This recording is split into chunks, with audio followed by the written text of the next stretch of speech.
Thank you for calling me. I knew you will. It has to be that way when you know something. When you hope it, there's scattered vibration. When you believe it, there's sometimes a little resistance. When you know something, there's no scattering your vibration. It makes you very compelling. Yes, yes, yes. I was looking for you all my life. And finding us all your life. In other words, coming in different ways, but always coming. Yeah, I was raised Muslim, and 2.5 years ago I had a conversation with you. I said, I need to meet you. And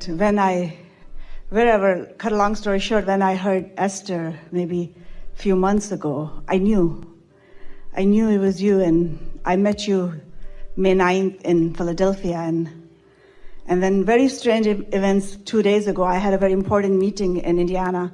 Last minute got canceled. Yeah.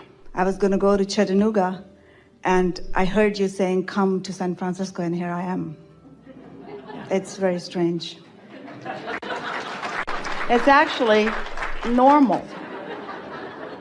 The sequence of events that feel like circumstance sometimes feels like chance or happenstance, feels like coincidence. Coincidence in the way we mean it is incidences that are coinciding. Law of attraction provides those. But so many convergences. And once you get in this stream where, as you say, you know it, then life is so delicious as you watch the details of this non-physical assistance coming into place. No. We want to tell you just a brief story about that, and we will hear you fully. In Esther's new house, there are some shelves, and she is putting some book collections that she's gathered for a while. And many years ago, Jerry and Esther met a woman in Tucson who had a collection of Mark Twain books. He'd written far more than Huckleberry Finn and Tom Sawyer. And his books are compelling. Jerry and Esther, as they read them, could feel the Abrahamic harmony of what he was writing about. And so they were allowed, these books were very valuable and signed by Mark Twain. And so every week they brought another one home. And then the next week they would drive across town and exchange it for another one. And they made their way in 1982 and 3 and 4 and 5 through this collection of books.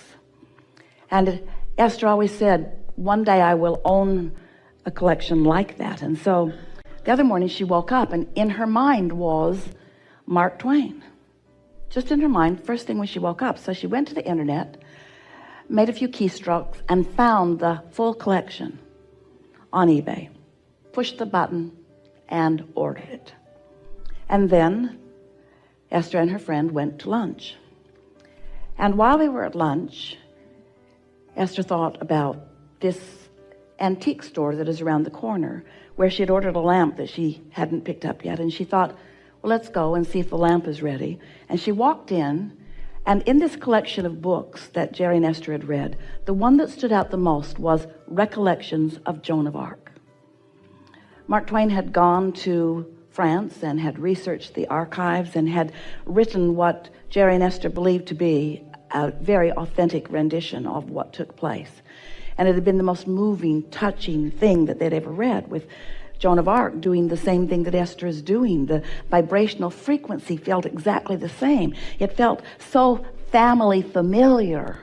And so now Esther is in this antique store that's several floors and several rooms, and she walked in and in and in and in and stopped in front of a statue, a bronze of Joan of Arc. And she thought, oh, must have this. And she put it in the hands of the shop owner who was following her around, and she said, I'll take that. And he said, do you want to look around? And Esther said, no, I came for that. Well, she didn't know she'd come for that, but when she saw it, she knew she'd come for that.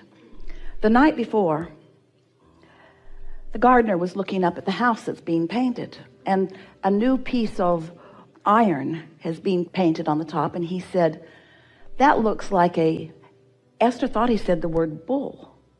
And she looked up and she said, oh yeah, I can kind of see that. Didn't look anything like a bull to Esther. And then they went in the house and they were sitting and having some water, and he pointed at a lamp that Esther has that is an owl. Esther likes owls because they are like Solomon, the giant owl on Zachar's trail from the book series that she received. And so he said the word again, bull, as he points at this. And Esther says, oh, owl, that's what you're talking about. So then they went back out. She said, yes, it is. I hadn't noticed it before, but it definitely is that. And now, standing the next day in the antique store, she is told that the man who sculpted this piece, his last name is same as the word bull, owl in Spanish. And Esther is thinking, you guys are good. In other words, it's like a never-ending treasure hunt. It's a never-ending being led to one delightful, what you want to call coincidences, but clearly are not, all day, every day.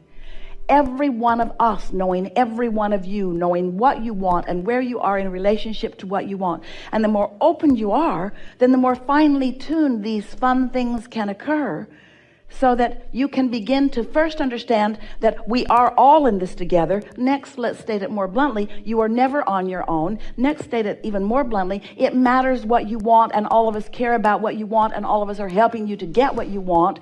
But you got to get yourself in a happy place somehow, so that you can receive the impulse. When you wake up in the thoughts in your head, do something about it. When you get a feeling to go eat there, which will remind you to go over there and look for something that wasn't ready yet, but you'll find something that you really, really want, you see. You're always being led to what you want, even if you are not consciously, actively aware of what it is right now, this red hot minute, because you've been putting what you want into your vortex incrementally, piece by piece by piece by piece by piece. And that vortex has been gathering, law of attraction has been assimilating, all of the cooperative components are gathered, and it's ready to burst forth in so much abundance and awareness and pleasing experiences for you. That's how this vibrational reality is turning to the thing's reality. That's how the idea that Esther has had for a very long time, finally she's in a place where she has a shelf where she wants those books. In other words, finally she's at a place where she wants to read them again. Finally she's at a place, in other words, all of the convergence of all of the things are happening. And the source within you knows the timing, knows the rightness, knows the place, knows where you are in relationship to it, and is constantly giving you feedback. And the more on point you are, the more on tune you are, the more receptive you are, the more in the receptive mode you are, the more consistently receptive you are, then the more delicious your life is, moment by moment by moment by moment. You then, and only then, really begin to be this extension of source energy here, living the way you've intended to live, not in struggle, but in constant satisfaction of the things that your life has helped you to identify are important to you, you see.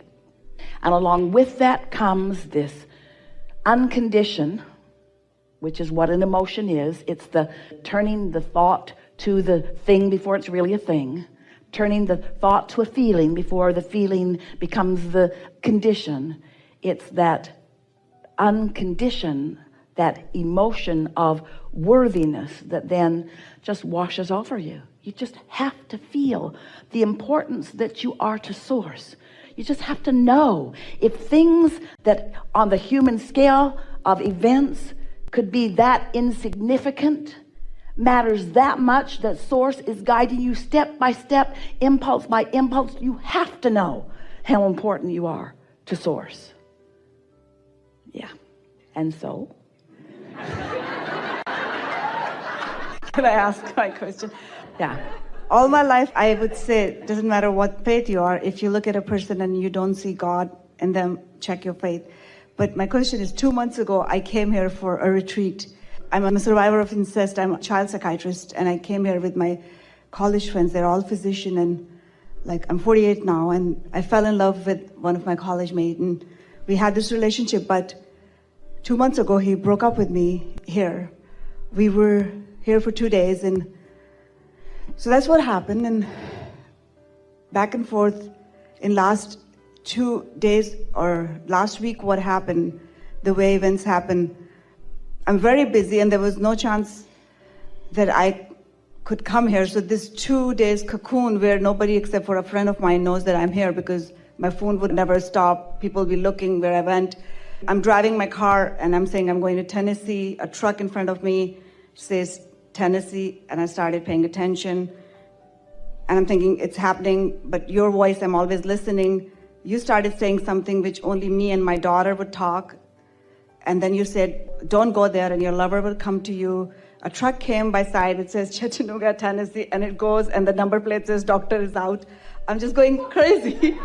I go home and I say, okay, I'm not going there, I guess. And then I'm driving to my work next day and everything started saying Saturday 25th. I said, okay, I'll only go there if I clearly see somewhere San Francisco Bay Area.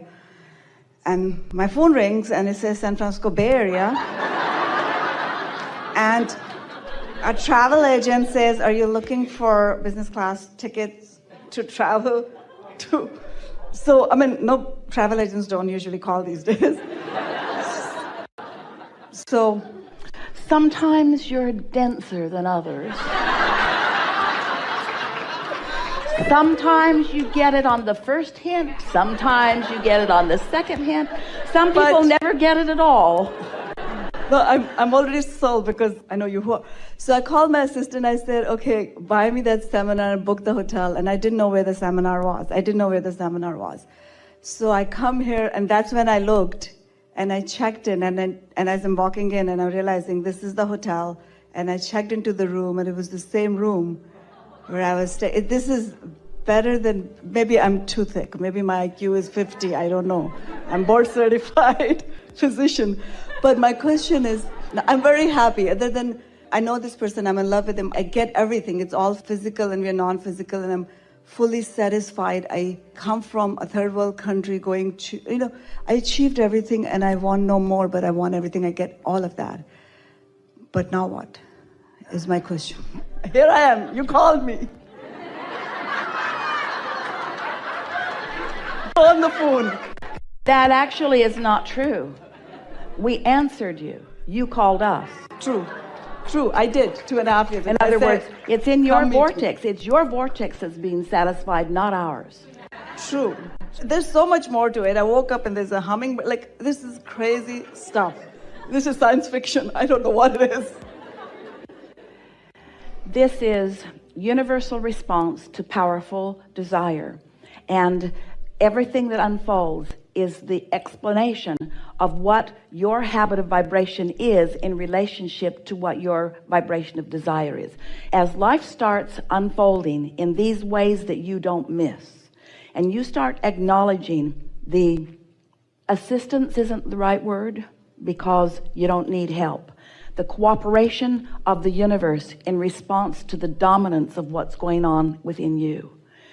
We've been talking about step 1 being life causing you to ask, and step 2 being the vortex gathering, your source standing there in a vibrational reality with everything that you've asked for having come in a vibrational reality. And step 3 is you being aware that you've got to be in the vibrational vicinity of that. You've got to be a vibrational match to that in order to begin realizing, because the revelation is being broadcast to you constantly. But for you to realize it, you've got to be in a vibrational vicinity of the broadcast that's coming back from your vortex. So once you get good at that, once you decide that you care about how you feel, so that feeling good is really a dominant intention within you, and when you go to bed at night, you say, tonight while I sleep, the momentum is going to subside, and when I awaken in the morning, I can begin it again in the vibrational vicinity of that which I desire. And you consistently are holding yourself in a place of predominantly feeling good. Now we describe you as step 4 living, where you are knowing that you want to feel good, and you mostly are, and you know you want to feel good, and you mostly are. And then recently we've introduced in a stronger way to the conversation